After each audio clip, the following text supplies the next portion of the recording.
alors sànq da nga wax am benn baat boo tudd muy jubal jubanti. te tey ñu ngi nekk di assister benn scène wala benn scénario boo xamante ni mun naa wax ne déplorable na peut-être sénégalais yi xaaruñu ko woon muy ñu toog ba 2026 ñu ngi ci avril ñu toog dégg ay querelle yu jëm ci wàllu audio jox na ma 35 millions joxuma 35 millions kii déglu na ma kii dégluwuma mu mel ni dañu nekk di assister dossier Ousmane Sonko Adji Sarr dafa nar a ñëwaat lan moo tax histoire bi yëpp génn ku mel ni Ndeye Khady Ndiaye démb def na sortie def ay révélation wax ci yan condition la jotee xaalis bi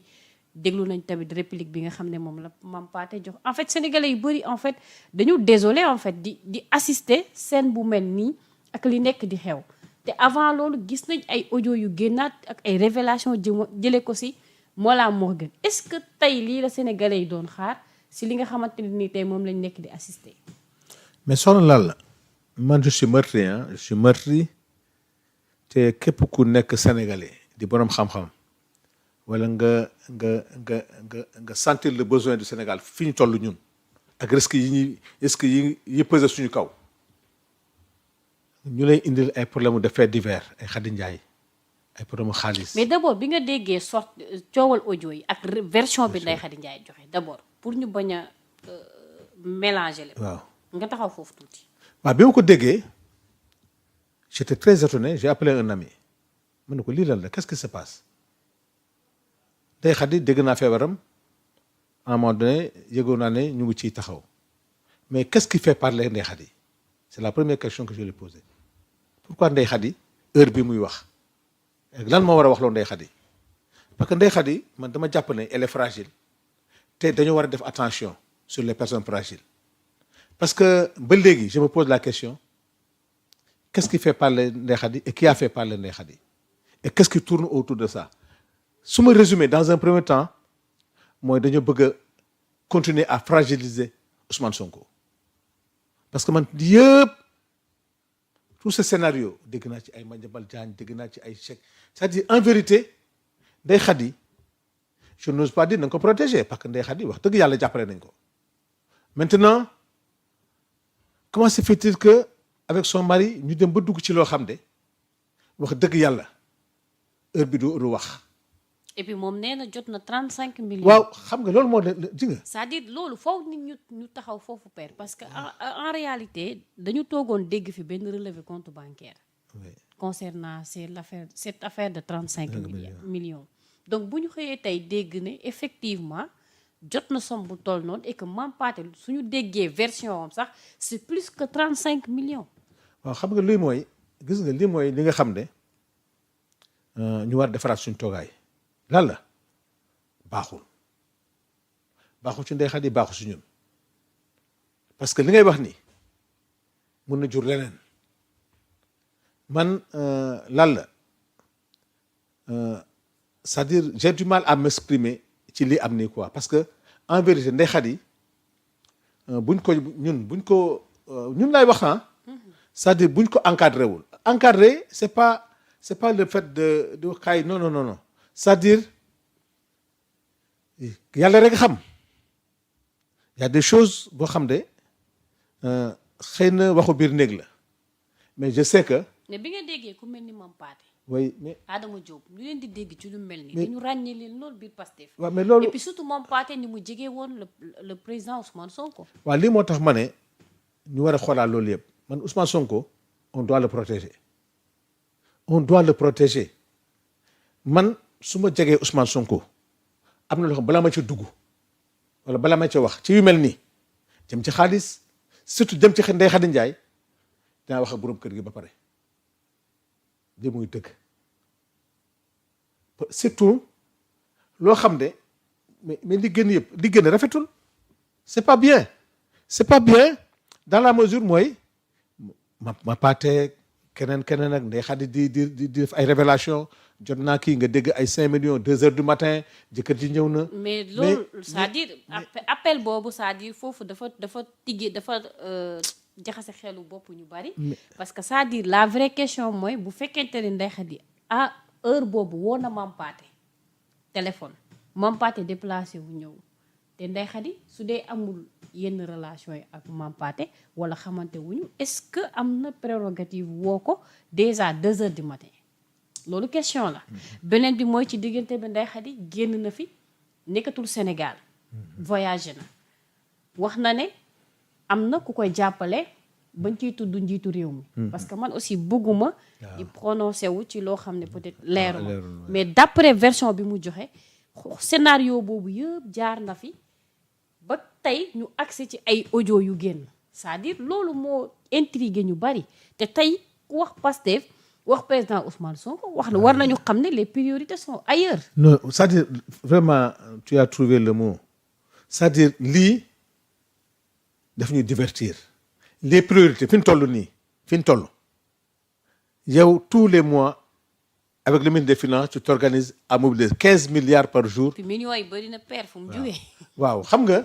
di wax Pastef est-ce que loolu duñ ko lijjanti. waaw di wax Pastef di wax ay millions. te ñun suñu dëkk bi dafa dëgër kenn yorul fi mu nekk nii. xam nga li effectivement li laa bëgg loon tudd xam nga waaw loolu la xam nga ñoom non dama lay tooñ de non passage parce que ku lu naay loolu nañuy wax gaa yaa ngi du subee xaalis gaa yaa ngi def nangam te Ndeye Khady man dama bokk ci ñoo xam ne dañ ko waroon jàppale parce que dans les moments les plus difficiles wax dëgg yàlla am na taxawaayu ngor bu mu taxawee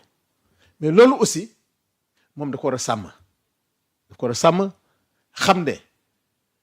elle ne doit pas être une femme publique doxam mais jëkkër ji aussi wax dëgg yàlla am na loo xam ne bu ma sayoon daal vraiment soxna laa la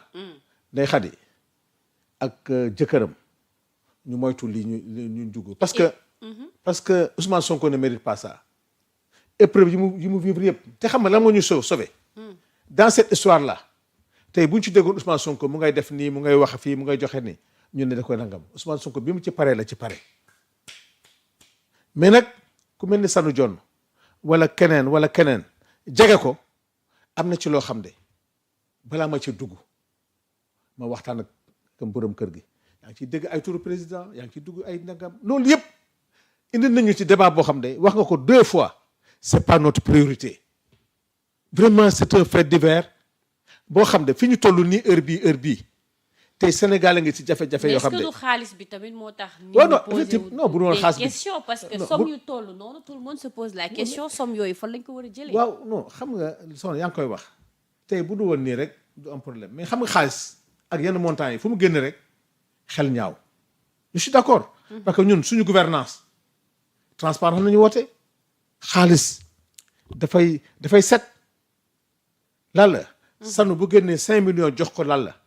mais war nañu xam Sanu 5 millions yi fu mu ko jëlee. ndax Sanu nangam loolu man dama ko d'accord parce que finalement dafa am loo xam ne mënoo am ci réew mi xaalis bi di def nii di jëmba. demee na côté de. waaw mais nag. dafa mel ni dafa am xaalis bi dafa demee côté. non mun na am sax xam nga nag moo tax ñëpp ñoo xam ne ñu ngi jàppale président Ousmane Sonko di jàppale Pastef nañu moytu di nga xam ne daf ñuy day indi jiixi ba pare kulunaa yi daf lay wër ne ci lay jàpp di xëcc rek di dem.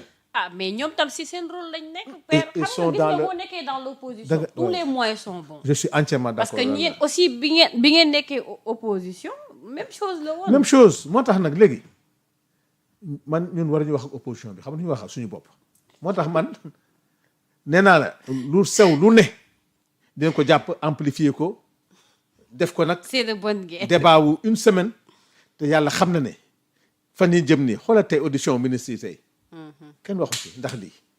on a plus parlé de Ndeye Khady que de l'actualité économique. wax nga ko pour la première fois de l'histoire du Sénégal l'Assemblée est en train d'auditionner les ministres. mais tey affaire fait divers bi lépp lu ñu liggéey. mais affaire fait divers aussi dossier la boo xam ne dafa am fu mu jógee. dossier boo xam ne ay nit dañ ci dee. parce que tey quoi qu'on puisse dire déjà version bi Ndeye Khady Ndiaye joxe woon ak li xew mën na tax ñu bëri remettre en question la Ndeye Khady waxoon est-ce qu'elle était sincère. madame question yu bëri mun na ci génn est-ce que la même personne mu ngi maintenir position te même dossier boobu mu ngi toppaat affaire yi ba ci tey sortie bi nga xam ne président Macky Sall def na ko mu jëm ci wàllu loi amnistie bi bu fekkente ni bëgg nañ mu leer nañ ko abroger peut-être que su ma ñëwee ci question ONU bi mun nga profité tontu waale foofu mais juste pour wax la ni la affaire la boo xam ne mënee su coo bañ a wax parce que fa mu déparé la ba fu mu yegg si waaw xam nga yàlla suturaal nañu ah tu as bien dit le dossier boobu doon moom rek on a les médecins on a les enquêteurs on a les témoins boobu yàlla daf ñu setal te gëm naa ne Ndeye Khady période boobu bu doon ay milliards rek la soxla Macky Sall amoon na ko ni ko Adji Sarr amee mais gëm naa ne gëm yàllaam ak témoignage yu médecins yi enquêteurs yi ñi fa doon liggéey ñëpp ils ont témoigné en faveur de Ousmane Sonko xëy na nag xaalis moo doy waar xam nga xaalis aussi man gëm naa ne ni ma déggee problème bi Ndeye Khady wax problème mu xaalis la dafa am ay difficultés financières ay nit mun nañu profito sa faiblesse boobu def loolu loo warul def wala wax loolu loo warul wax mooy li nga wax man duma ko lié ak histoire bële bien que nag kenn mënu ko tàggale man dama d'accord ak yow parce que histoire bi ndax du koy éviter de saa yu ko sullee rek tu penses aux morts tu penses que jusqu'à présent ba ci Macky Sall mii ñëpp di ci wax bu ko lié même à la loi d'amnistie am na sax ñu koy lié comme tu viens de dire par rapport à la sincérité de ses propos mais dama gëm ne situation financière bu mu traversé la gars yi ils l'ont exploité autrement te ñooñu aussi xëy na biñ ciy dugg ñoom bu ñu tàggoon kilifa bi wala tàggu ñu jege kilifa bi xëy na ñoom doon nañ ci màndu wala xam gis nga yaa ngi ci dégg président yaa ngi ci dégg Madiambal yaa ngi ci dégg ku nekk vrai ou faux lii nag mooy li nga xam ne ça nous a dérangé ça nous a meurtri parce que lii bokkul suñu actualité c'est-à-dire daf ñuy divertir te en vérité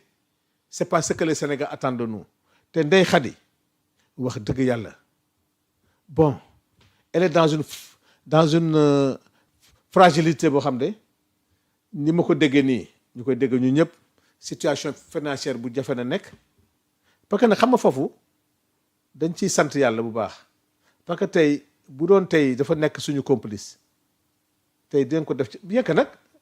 les patriotes l'ont beaucoup aidé ah yow sax doo mën a témoigner bi mu nekk jafe-jafe patriote yi jàppale lañ ko. amoon na cagnotte bu ñu ko lancé woon ak keneen ak keneen xëy na am na ñu koy dimbali ci suuf xëy na bon xaalis nag doxul jàmm moo tax daal soxna Lalla. mën naa moo sañoon wax affaire bi ñu suul ko quoi. teg ko ci suuf. d'accord père li ñu Khady quand même ñu xool sa situation de quoi il s'agit ba pare nag ma gëm ne buñ defu ndànk connaissant quand même li kulu naa la mën nañ ci profiter def ci luñ ci warul def comme lan yàq rek waaw d'accord alors père